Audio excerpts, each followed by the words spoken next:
Pass করলে প্রত্যেক ফ্যামিলিকে একটা ফ্যামিলি ক্লাস দিব।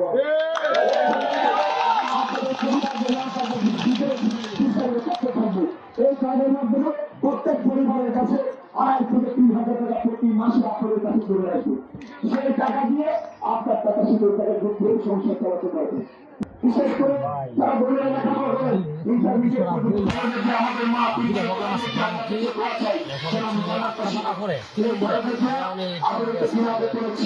শিক্ষার ব্যবস্থা করেছিলেন ইন্টারমিডিয়েট পর্যন্ত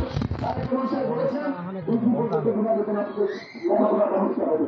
আমাদের সামাজিক সুরক্ষা নিরাপত্তা নিশ্চিত করবো যাতে এই এই না হয়। আপনার স্কুল আপনাদের কাছে অনেকে আপনার কৃষি প্রকাশ করে, অনেকে কাঠের কাজ করে, সেলাইয়ের কাজ করে, আপনার নিজেরা রোজগার করে, আপনাদের পাশে আমরা দাঁড়াবো। সরকারের পক্ষ থেকে কৃষি নেই মাধ্যমে আমরা কম সুবিধা লোন দেবো যাতে এই শিল্পগুলো আপনারা করতে পারে। তাই আমি মনে করি আজকে এই বিষয়ে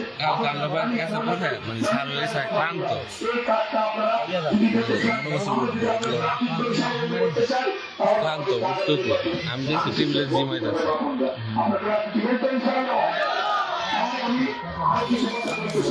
এই যে আপনারা সংসারটা চালান, এই সংসারটা চালাতে গিয়ে আপনারা টাকা দিয়ে সংসারটা চালান, এই টাকা দিয়ে আপনারা সঞ্চয় করেন।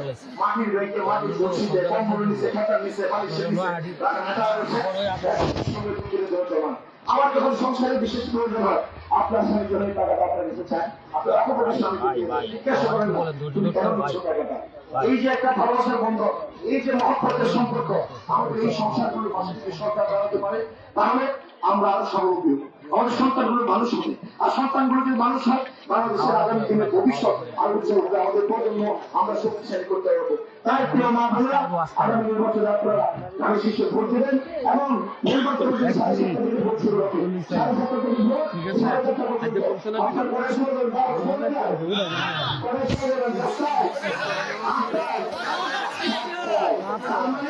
সাতটা সময় গেলে একটা সবাইকে আমার সংগ্রহ করতে হবে। আর কেন্দ্রে যাবেন লাইন ধরে ঢুকতেছেন আর সে কিভাবে বলবে শীতল ক্রীড়া শরীর ক্রীড়া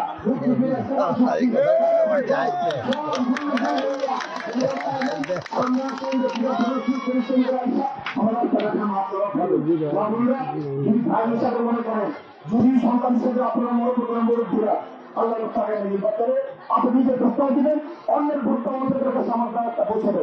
ইনশাল্লাহ ভোট দুনিয়াতে আপনাদের পুঞ্জীবিত অনেক সমস্যা আছে আমি জানি, এই সমস্যাগুলো সমাধানের জন্য আমি কাজ করবো। ভোটের দিনে অনেকে এখানে আছেন কৃষক, আপনাদেরকে আমরা সরকারের পক্ষ থেকে কৃষি কাজ দেবো যদি যে রাস্তা পরিচালনার দায়িত্ব আছে। এই কৃষিকাজ যখন আপনার এই টাকাটা করে আপনি বিভিন্নভাবে এগুলো কিনতে পারে। কৃষকদেরকে আপনার যারা ধানের ধান কাটার মেশিন কিনেন, মায়ের মেশিন কিনেন বা পানির পাম্প বসান, আপনাদেরকে আমরা ব্যাংকের মাধ্যমে আপনাদেরকে লোন দেবো, আপনারা যাতে বড় কৃষকভাবে ভালোভাবে অর্থনৈতিকভাবে সচ্ছল হয়ে এই কৃষি কাজগুলো করতে পারেন। আমরা ইমাম মুয়াজ্জিনদেরকে আমরা সম্মানের ভাতা দিব প্রতি মাসে সরকারের পক্ষ থেকে।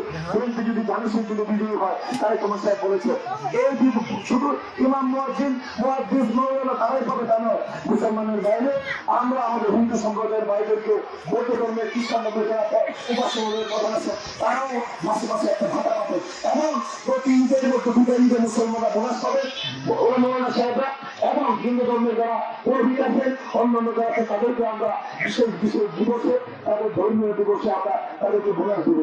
প্রত্যেকটা মানুষের কাছে আমার নিবেদন, আজকে যদি আমরা কৃষকদেরকে কৃষি কাজ দিতে চাই, আজকে যদি আমরা মহিলাদেরকে ফ্যামিলি কাজ দিতে চাই, আজকে যদি আমরা আমাদের গোলামদেরকে আমরা সরকারের পক্ষ থেকে ভাড়া দিতে চাই, আজকে যদি যুব সমাজকে আমরা বড় বড় মাঠ তৈরি করা, আজকে আমরা একটা বিশ্ববিদ্যালয় করতে চাই, বিশ্ববিদ্যালয় যাতে আমার সন্তানেরা ঢাকা খুলনা সিলেটকে লেখাপড়া করতে না হয়, আজকে এই সুযোগ সুবিধা আমরা দিতে চাই।